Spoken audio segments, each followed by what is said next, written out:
Welcome to Foodytime. I'm Jay Fettigan, and in this episode, I talk with the classically trained pastry chef and chocolatier, Julian Rose. Julian started in the family bakery, became an educator at the Chocolate Institute of Canada. He's worked for some of the finest chocolate companies in the world. He has studied all over the world. And now he works at INSA, a cannabis company here in Massachusetts, where he's in charge of their edibles division. And boy, I'll tell you, his products are just out of this world.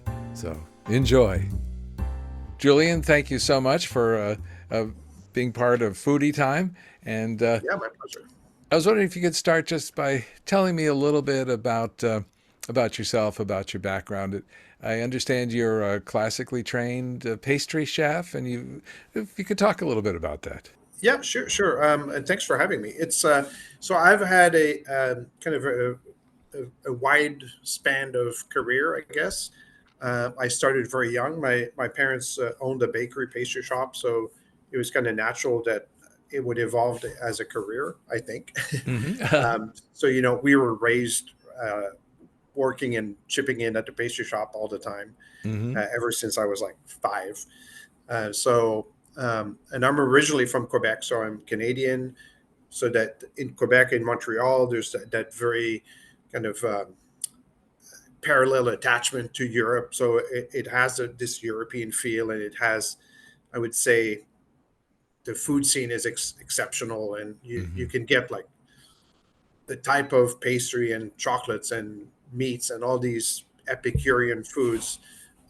So if you've never been to Quebec or Montreal in particular, it has a great scene. So I was raised in a bakery, a pastry shop, and my parents were involved, of course. And so I did my classic training, pastry training in Quebec, in Montreal, Mm-hmm. and graduated, took over the bakery with my brother, and we continued the family business for about 40 years. Mm. And so it was something that was natural to me, I guess. We grew up with confections and cakes and pastry. Uh-huh. And after my pastry training, for pastry chef, chocolate is one of the main ingredients in a lot of confections and cakes. Mm-hmm. And I got very interested in why chocolate behaved the way it did. Mm-hmm. So I did a lot of specialty seminars and classes and went to Europe. And I ended up basically super specializing in chocolate and confectionery, which is a different avenue than pastry, Mm-hmm. but they're very closely related. So I did all these different classes, and it was very captivating as an ingredient. To me, chocolate is this very unique, special, great ingredient that behaves a very specific way. And you might have heard this before, but like pastry chefs are like more like chemists, and culinary chefs are more like artists. Huh. But I think there's an overlap. Mm-hmm. In pastry, precision is needed. You can't just estimate stuff and add salt and add sugar. It has to be precise. So typically, pastry chefs are very square, as I call it. They follow recipes to the letter. Right. It's not And, like cooking. Like if you're cooking yeah, something where you can, if you're out adjust. of something, you can throw something else in, or you mix and change things depending upon what you feel like that evening. Yeah, exactly. And really, they I guess we are chemists because changing ingredients changes reactions. Mm-hmm. In any case, so I really specialized in chocolate, which led me to um, drawing attention from a very large global company called Callebaut, Barry Callebaut, Yes. and they are a very large chocolate manufacturer supplier globally. And Uh, and one of the highest quality chocolates I think that you can find anywhere yes, in the world. yeah. So they have a long history of chocolate manufacturing, Mm-hmm. and this company is based out of Zurich, but they have factories everywhere. And there is a large factory, right outside of Montreal.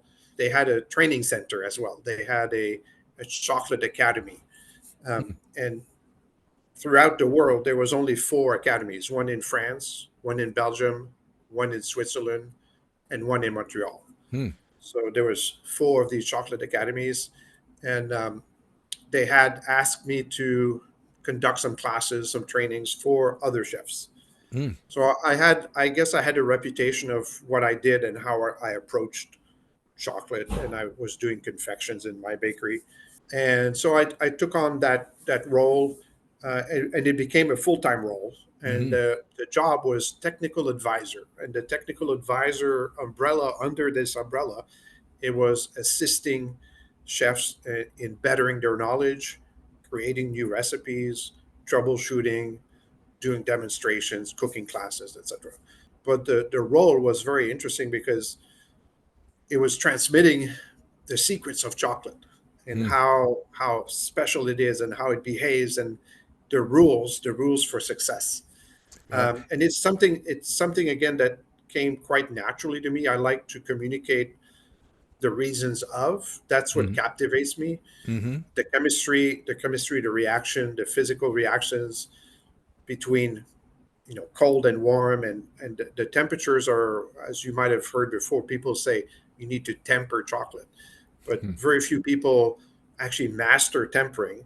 Hmm. Nowadays there's machinery that does it very well, Hmm. but you still need to completely absorb and capture the essence of tempering. If you don't understand it well, Hmm. even if you have a machine, then you can't react if the machine doesn't work well. So for people that don't know, could you describe a little bit what that is, what tempering is, what the process looks like? The word tempering is very broad, Hmm. but you hear, of course, you hear the word temperature. So there is temperature involved in tempering chocolate, but there's always time, temperature, and movement. So you have to have those three elements in the correct dosage, I would Hmm. say, to reestablish a good crystallization. And the problem or the beauty of chocolate is cocoa butter. So it's a great natural fat in nature that melts at under our body temperature. So that's why it's so pleasant to eat chocolate. You put it in your mouth and it starts melting slowly, and it releases the aromas and the flavors. And fat is a great carrier. So back to cocoa butter. Cocoa Hmm. butter being what it is, a natural hard fat in nature, it has options of crystallization, meaning that cocoa butter does not solidify by drying. So a lot of people say, "Oh, my chocolate bar is not drying." It's Hmm. actually not crystallizing. Hmm. So if I want to draw a parallel between water at 1 degree is liquid, and at 0 or 32 Fahrenheit, it's frozen, right? So Hmm. 31 degree, it's liquid, or 33 degrees liquid, at 32 it's frozen. Yeah. So that is crystallization. So crystallization, it changes its state of being. And water, when water freezes, it actually expands. So you've all seen your ice cubes, they have a bump on the top of the ice cube. Hmm. So when water crystallizes, it expands its shape. Cocoa butter, when it crystallizes, it contracts. Hmm. So that's how we get the chocolate bar out of a mold, because if you don't pre-crystallize your chocolate, it will never come out of the mold because the contraction is not happening. So Hmm. it's complicated. And when I did classes about tempering, I mean, the class can be a few hours, so 5 6 hours, to explain in depth why all of this has to happen. And we often would make the imagery, if you will, if you put your fingers like this, and then it sets, then you have bad crystallization. Hmm. If all the crystals fit really tight and they fill all the spaces, then you have a good crystallization. And that happens at a very small window between 89 to 93 Hmm. Fahrenheit. And Hmm. that's the small window of opportunity. Wow. And it's So it's complicated. so fascinating because I don't think that many people really think in terms of chocolate as being a crystal or Yeah. and so that's fascinating. And a lot of people, I hear comments, people say, I dipped some strawberries in chocolate and I had to put it in the freezer because it wasn't setting or it Right. wasn't drying. So that's the reason when you don't pre-crystallize or set in motion the right crystals, it takes a lot of time and then it doesn't set well. So when you have a chocolate bar, let's say in your pocket, Mm-hmm. and then it melts because your body temperature, and then you just put it on the counter or put it in the fridge. When you take it back out, it's blotchy, it's like white, it's Right. gray, Yeah. and it's all it's destabilized. Hmm. All the ingredients are still there, the identical ingredients, but they've changed their form. So and it's reversible. That's the good thing about chocolate. Uh, with your teaching, one of the things that I've always heard from teachers, especially it seems in the uh, uh, when it comes to culinary teaching, is that often you learn as much from the teaching process and from the classes as you're able to deliver or teach. Have you found that to be true? Yes, absolutely. They sometimes I would call them not amateur but novice. Mm-hmm. They don't know. They don't know, right? So they just take a stab at it. And Right. I'll give you a great example. Um, so to temper chocolate, you often see you pour some on a granite or on a marble, and then you spread it and scrape it and spread it and scrape it, and that's what you're doing. You're giving it time, temperature, and movement. You're reducing the temperature in a certain amount of time, and you're giving it movement. Hmm. But there's other ways of tempering. If when you think about it, you can take your chocolate bar, you can break, let's say, 2/3 of it into pieces. You melt that 2/3, and then you keep the 1/3 that is still in a crystal form. Mm-hmm. So you have melted chocolate at a certain temperature, and you have the unmelted, well tempered, and you just put them in and you seed. It's called seeding. You Hmm. you inoculate with the correct crystals, and you reach the balance point, which is melt point, and then you're in temper. But it's not sufficient to just have the temperature. The crystals have to be created. So this culinary chef did not know better really, Mm-hmm. but what he was doing was so he would buy blocks of chocolate, big blocks, and he would melt a big bowl, like a big kitchen bowl Mm-hmm. of maybe 10 pounds of chocolate, and Wow. then he would just take big blocks and just toss them in and then stir Mm-hmm. and then stir and stir and stir. And then when he would see that the blocks stop melting, you've reached melt point. Mm-hmm. So then he would just take the blocks out and he had perfectly tempered chocolate. Wow. And so I saw that and I was like, why do you do it this way? He's like, I don't know. It works. So and you see, so then you learn that they by observation they found out that it works, but they have no explanation why. He Mm-hmm. was doing it a little bit by instinct, a little bit by somebody else showed him. And I remember when I learned in pastry school in the 80s, like late 70s, early 80s, Mm-hmm. there's still a little bit of mystery about it. And one of my French teachers was like, we would ask, why is it tempered? He's like, just because it is. And they didn't know the explanation really. They Mm-hmm. didn't know more because he was shown by a chef in the 60s Mm-hmm. and he Mm-hmm. was shown by a chef in the 40s Huh. and so on. Yep. And there was a lot of instinct and reaction, but very little explanation. Mm-hmm. And I think that's what has really changed in the last 40 years, I would say, in the food industry between molecular cuisine, molecular reactions, Mm-hmm. chemistry. We have a lot of answers now. We have the whys of why stuff happens and why acidity is important and sweetness and solids and liquids and fats. All of that intertwines, and that's what makes it even deeper as a career. You have to now be a semi food scientist, Hmm. Right. and that's interesting. No, that's fascinating. Yep. And you then you went on. I understand that you made your own line of truffles. Is that right? Yep. So in my shop, I had a whole line of chocolate truffles, Mm-hmm. which is like in the U.S. a lot of people refer to as truffles. Mm-hmm. They're, the better definition would be chocolate bonbons or chocolate pieces. Right. And in Europe, like in Europe, they call them pralines. In in France, they call them bonbons.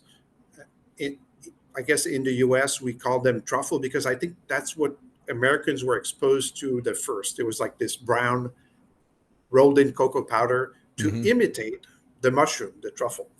So Mm-hmm. it's a very classic chocolate bonbon. It's like they call it the queen of the chocolate bonbons because you can make it with coffee, amaretto, whatever.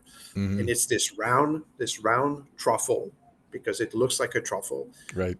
And I think in the US we just suddenly gave it the name truffle. So every chocolate pieces were like truffles. Mm-hmm. So to me, there's a little distinction between because like if it's a raspberry bonbon and it's flat, it's not Mm-hmm. a truffle, Mm-hmm. right? By definition. Right. So that being said, so yes, I did a whole line of chocolates. Uh, Obviously, I worked with some of the best chefs in the world, some of the best chefs in North America. Mm-hmm. I still talk to a bunch of them, and I actually have a computer system to help chocolatiers balance and write their ganache recipes. So the filling that's in a truffle is called the ganache, and the ganache is a composition of liquids, solids, sugars, butters, fats, Mm-hmm. chocolate. Mm-hmm. So it's a real kind of a recipe. It's a chemical recipe to make a filling that is stable, that it has a great flavor, that is very smooth, that melts well and such. So this computer system is for professionals. It's called Pro Shock, PRO dash shock. So if people go online, you just kind of say Pro Shock chocolate. So you'll see my website. So it's a system that I sell around the world Mm-hmm. for chocolatiers. So it's very niche, but it's a very useful tool for chocolatiers to understand the balance of ingredients when you compose a recipe. I often get asked, why do you choose this ingredient versus this one? So the beauty of the system is you can pick one and see the impact. And Mm-hmm. then if you don't like the impact, you change it and you put the other ingredient and you see the impact. So that's really like if I would have to describe myself, that's what I love to figure out, and that's the captivating things. I can give recipes to you or and your friends. I can Mm-hmm. give you recipes, but how can you make them? Right.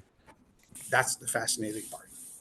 Well, I imagine that there's as much art as science in this too. That when you decide what you're going to fill the truffle or the chocolate with, versus what type of chocolate you're going to use, I'm sure there's certainly a scientific aspect to it, but so much of it has to be from experience and what I call kind of the art of it. Yeah, definitely. You touch a point which is true. It's like most chefs are artists. Artists at heart. They're very creative. Mm-hmm. They like to try. They like to push the boundaries, and Mm-hmm. they like to be. They don't want to be at the same spot they were last year. So Mm-hmm. there's this evolution. I think you see that in artists, painters. They have phases, and you have phases of more creative phases and then less creative phases, and that's why season ingredients drive chefs because they go to the market and they like, oh, here's some parsnips, and Mm-hmm. then they just go from that. So Right. you can grab one ingredient and start creating. And in the confectionery and chocolate, when I was teaching, I would tell this sentence. I would say, "You're all frustrated artists because you want to keep creating, but then can you repeat it twice?" So Mm-hmm. in chocolate and in pastry, the key is repeatability. And if a product is good, stable, great tasting, delivers great shelf life, blah blah blah, great. But if you've done adjustments during your process, can you make it a second time? Mm-hmm. Because your customers will want predictable outcome. Right. That's why I say always. That's why people go to McDonald's or fast food. They know Mm. exactly whether they're in Texas or Right. in Massachusetts. They know what it's going to taste like. It's predictable. Yeah. So we are artists at heart, but we have to have the discipline to take notes, observe, assess, and then Hmm. repeat. So there's always room to better something. It's an ongoing quest, but once you have it set, you have to analyze it and say, why is it working so well now? Well, I imagine like artists, artists, painters have to understand the chemistry of the oil paints that they're using and how they'll mix and blend. And it sounds very similar to what you're talking about. In my consulting business, I guess, Hmm. I also started working with cannabis companies on the West Coast. Hmm. And I work for a cannabis company right now in Massachusetts called INSA. Hmm. And what I do is create edibles, but with the same optic I have for quality, repeatability, and taste, flavor, texture. Hmm. So, you know, very often when I create something, I want to I have my boxes to check. Is it good? Yes. Hmm. Does it taste good? Yes. Should I add texture, like maybe a little bit of crunch, because people like texture. Hmm. It's part of the human. When you eat a cracker with cheese, it's better than just cheese. Right. So you have the little crunch. So I start checking the boxes and I create products with a plan.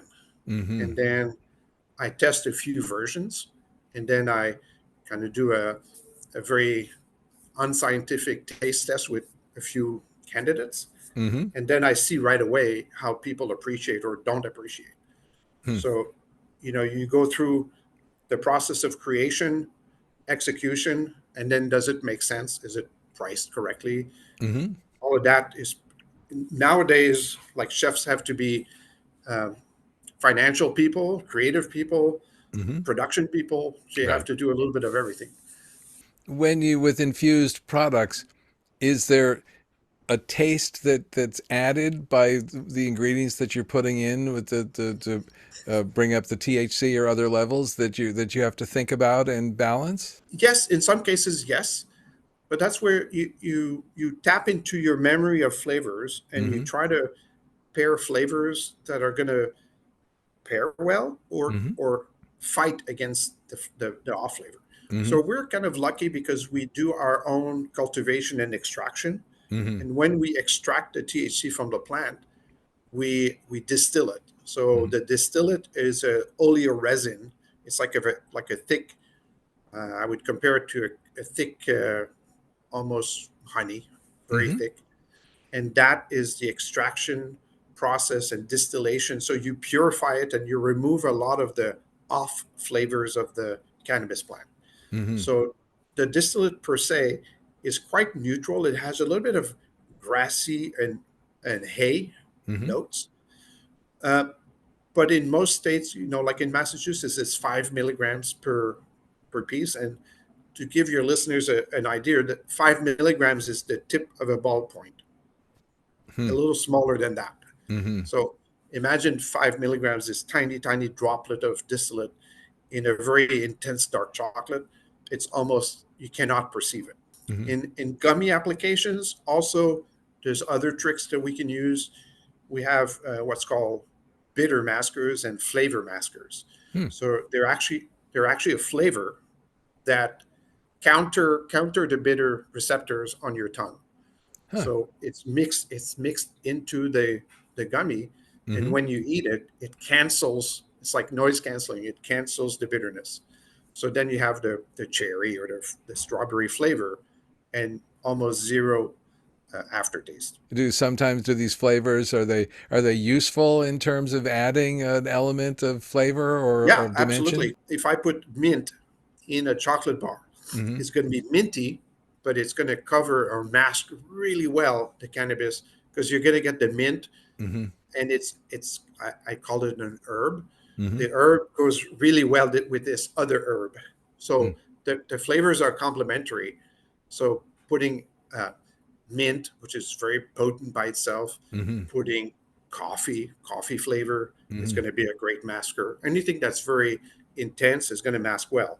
But then on a more delicate level, if I put, for instance, a little bit of rosemary and lemon, Hmm. just subtle. So it's going to be lemony with a little herbal flavor. The rosemary is going to do its job to mask the cannabis. Hmm. They're a little bit, I'd say, out there flavors, but you can imagine it. And what's great about humans, once you've tasted something, you have the memory of the flavor, Mm-hmm. and you often the memory is associated to an image. And we've all like took you take basil or raspberry and you rub it Mm. in Yeah. your hands and you smell it, and Mm-hmm. it's so wonderful.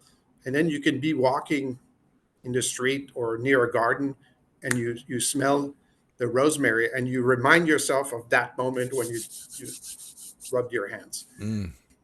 When I push the envelope and I do combinations or pairings, what's interesting, people, the first reaction, if I say, for instance, it's strawberry basil, and then they're going to be, what? And then Mm-hmm. they taste it. The first taste, it's foreign. It's Mm. foreign and bizarre. Mm-hmm. And then you take a second taste, and then your memory goes like, oh yeah, I can taste the strawberry. Oh yeah, I can taste the basil. Mm. Yeah, it goes well, So experimenting with flavor is another part that's beautiful. We can Mm-hmm. do all sorts of pairings, and in food, the chefs do a great job at that. So it seems to be that when my European friends come over to the United States and, you know, they'll taste like a Hershey's chocolate bar. They'll say that's not chocolate. That doesn't taste like chocolate. It's when you're developing your products, do you have to be since your customer base is American, do you need to think about the differences between American tastes and maybe your own tastes or European or classical tastes in terms of what will resonate with people? Absolutely. I'm not going to do something just because it's trendy in Europe, Mm-hmm. Right. or trendy in Japan. Mm-hmm. Green tea is a great example. I would love to do things with green tea, but Mm-hmm. it's not favorable with, I'd say, 90% of Americans. They don't like the flavor, Mm-hmm. and it's fine. It's not. You don't need to like everything. So Right. yes, I always think of it. It goes in my box of repeatability. Mm-hmm. My goal is to make a, a confection, whether it has cannabis or not, to make something that I'm going to sell at least twice to the same customer. Mm-hmm. If they buy it once, it's a problem, Yeah. because when you start reflecting, it's like you're in the business of selling indulgence and taste and flavor. Mm-hmm. And if you miss the mark, they're not going to buy it again. Mm-hmm. So, absolutely, I have to always think, is this mainstream? Is this going to affect, or am I going to hit, a big chunk of the population? Right. So that would be my goal in a creation. You want people to enjoy it and come back and be enjoyed again. So there's always, it seems, at least in our household, a conflict between dark chocolate and milk chocolate, uh, and there seems to be some snobbishness about milk chocolate versus dark chocolate and other things. What do you think about the different types of chocolates? I, yeah, I would say my answer to that, because this is like the second question after, is white chocolate chocolate. Uh, when people ask me, "What's your preference? What is what's your go-to chocolate?" Mm-hmm. And in reality, when I reflect on that question, I have moments in the day that I actually like, maybe it's the reverse of a lot of people, but I Mm-hmm. like a piece of dark chocolate in the morning is more appealing to me than a milk. But at night, I would go for the milk chocolate versus the dark before bed, you Mm-hmm. know, and that's just me. So that's what I like. But in my business, I like, I need, that's the difference. I need white, dark milk. I Right. need them for my business. I need them Mm-hmm. for my creations. If somebody would be like, there's no more white chocolate, we've outlawed it, Mm-hmm. it'd be very sad. Yes. Even if white chocolate is really just sugar and milk Mm-hmm. and cocoa butter, but cocoa butter is basically flavorless. So Mm-hmm. there's no flavor of chocolate, but it has its place. Mm-hmm. So it's very hard to dictate to people, like, a few years ago, all the diet people were saying, eat 70% dark chocolate. It's Right. better for you. Right. So it's better because it has less sugar. Mm-hmm. But on the flip side, it has more fat. Mm-hmm. So the irony is like diet. If you're on a diet, you want to lose weight in general. Mm-hmm. And then they were eating chocolate. And then if you binge on it, it's as bad as a other chocolate. Mm-hmm. So I have to say, like if you eat a really good milk chocolate or a really good dark chocolate, Mm-hmm. it's it's more satisfying and you tend to eat less of it Hmm. because it delivers a lot. Right. And you've swallowed it and you still taste it in your nose, you still Mm-hmm. smell it in your palate, you still taste it, and it lingers for 5, 6, 7 minutes, Mm. and you don't feel like going back to it and just finish your chocolate bar. Hmm. Uh, One of the things that I think is interesting about the INSA and infused gummies and chocolate is the medicinal element of it. Um, Yep. you know, that takes it into a different level than just a confection or a sweet. Does that impact what you do? Do you think about that a lot, about how people use them to sleep or to help with pain or other things? Yeah, I do. I think when I started working with cannabis companies around the country, I realized that there was this aspect of medicinal.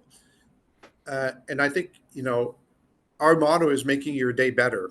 Mm-hmm. That's what we do at INSA.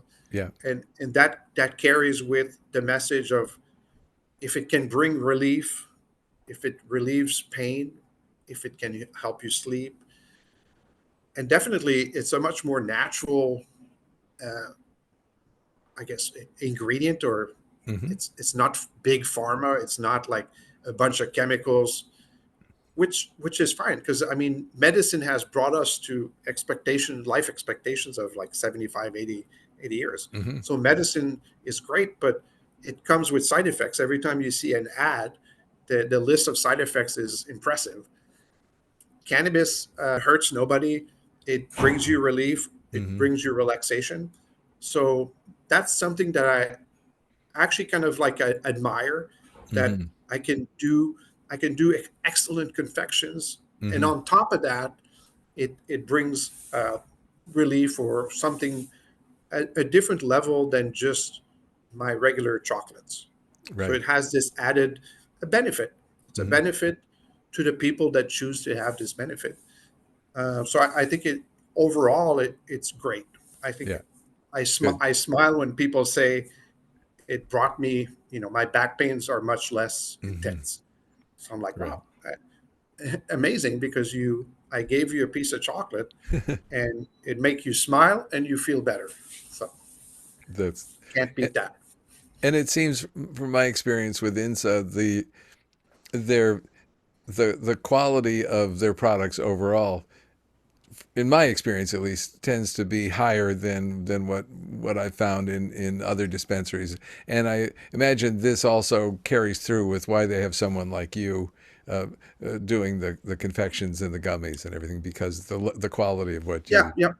I started working with INSA in 2018. Mm-hmm. And when I talked to the owners, I said, what I recommend is you start at the best quality possible. Mm-hmm. Because what I've been seeing on the West Coast, in Colorado, etc., they, all the cannabis companies were doing very low quality because they Mm-hmm. just wanted to sell cannabis. Right. And I was already convinced that people are going to get a little bit more elevated, literally elevated in their flavor and quality and perception, and wanting to go better and better, because that's naturally what people do. Mm-hmm. You can buy like a cheap wine, and then Mm-hmm. you start growing and exploring different varietals, and then you go like, oh, this is much better. I like Bordeaux, or such. Mm-hmm. So it's a little bit the same. People by nature are going to do the same. They act the same. Mm-hmm. So I said, let's start at super high quality. I'll start the production of the best quality ingredients, the best purees, the best chocolate, Mm-hmm. the best. And I make a lot of some of the flavors I make, so Mm-hmm. that it becomes untouchable. Mm-hmm. What I mean by that is, I buy my blend of coffee beans that I make into a paste with a special machine. I Mm-hmm. make a paste of coffee beans that is so smooth. It's like velvet.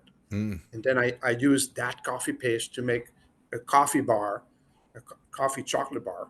Nobody can touch the flavor because Mm-hmm. it's outstanding. It's Mm-hmm. outstanding, and it's much easier for us to start here and have everyone else try to catch up. Yeah.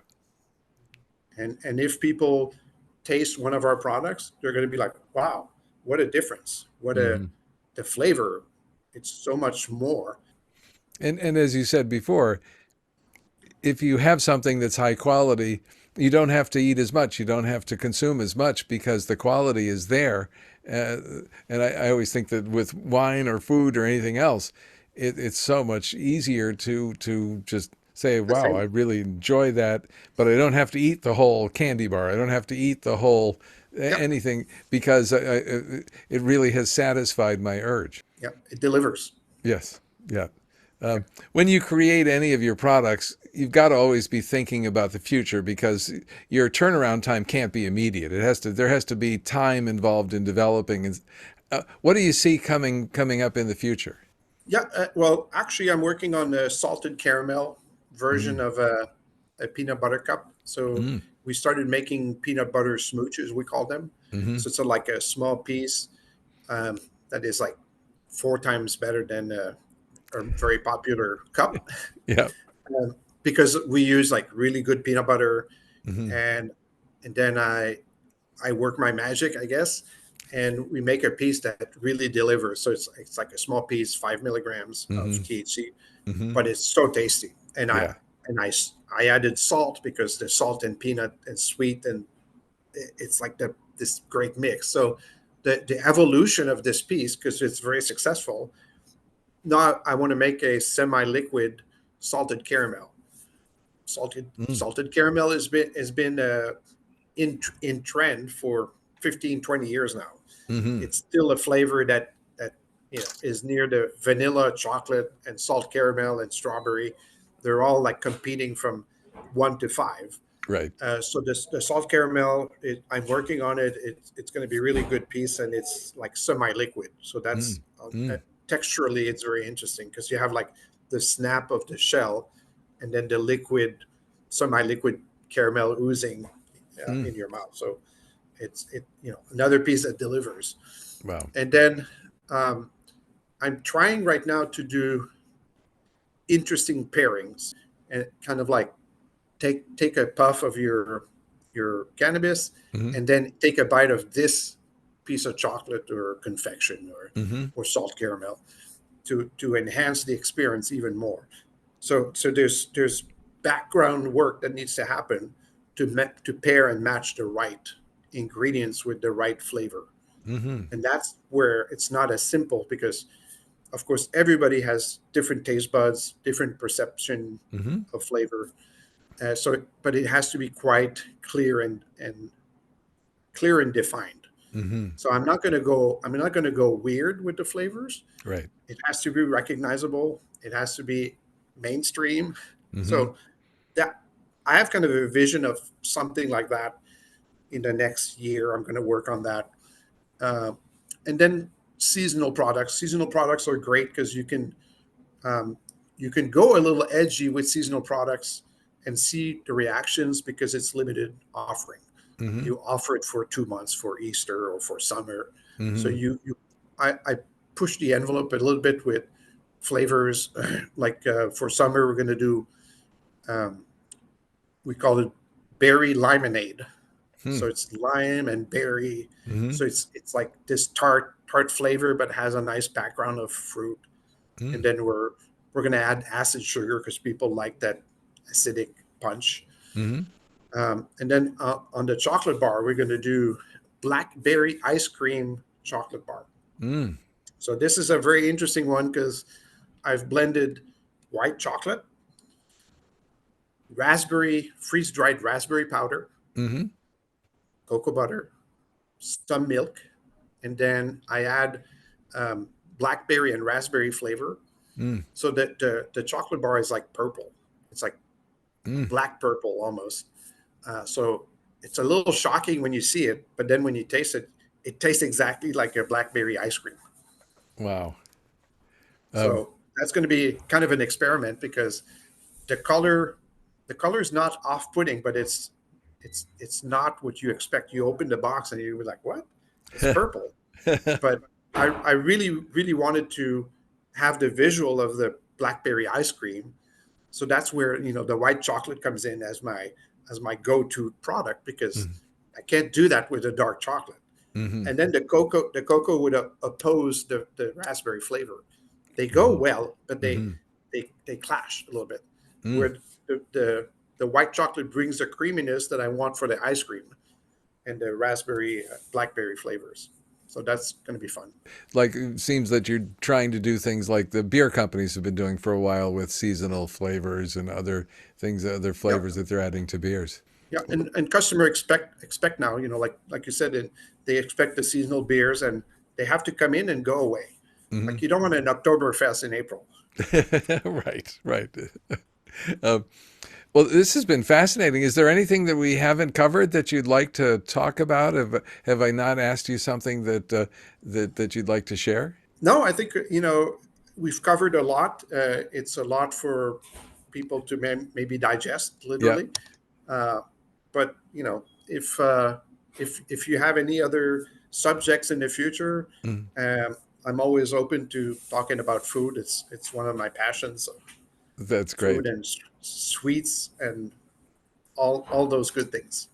Well, this has been terrific. Thank you so much for being part of Foodytime. I really appreciate this. This has been a great interview. I've learned a tremendous amount. My pleasure. Great. Thanks. Yep. And so try it out. I think one day I'm going to retire, and I think I'm going to go back to doing little classes for consumers this time.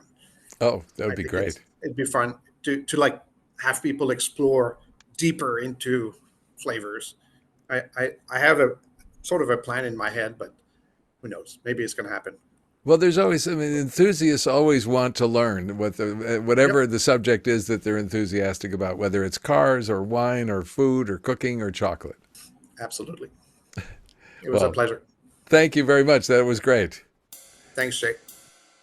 That was a great interview with Julian. I learned more about chocolate and about edibles than I ever thought possible. And Julian is so knowledgeable and interesting. It was just fabulous. And I have to tell you that the products that they make, the quality and everything at INSA is just unbeatable. This is Jay Fettigan. We'll see you next time on Foodytime.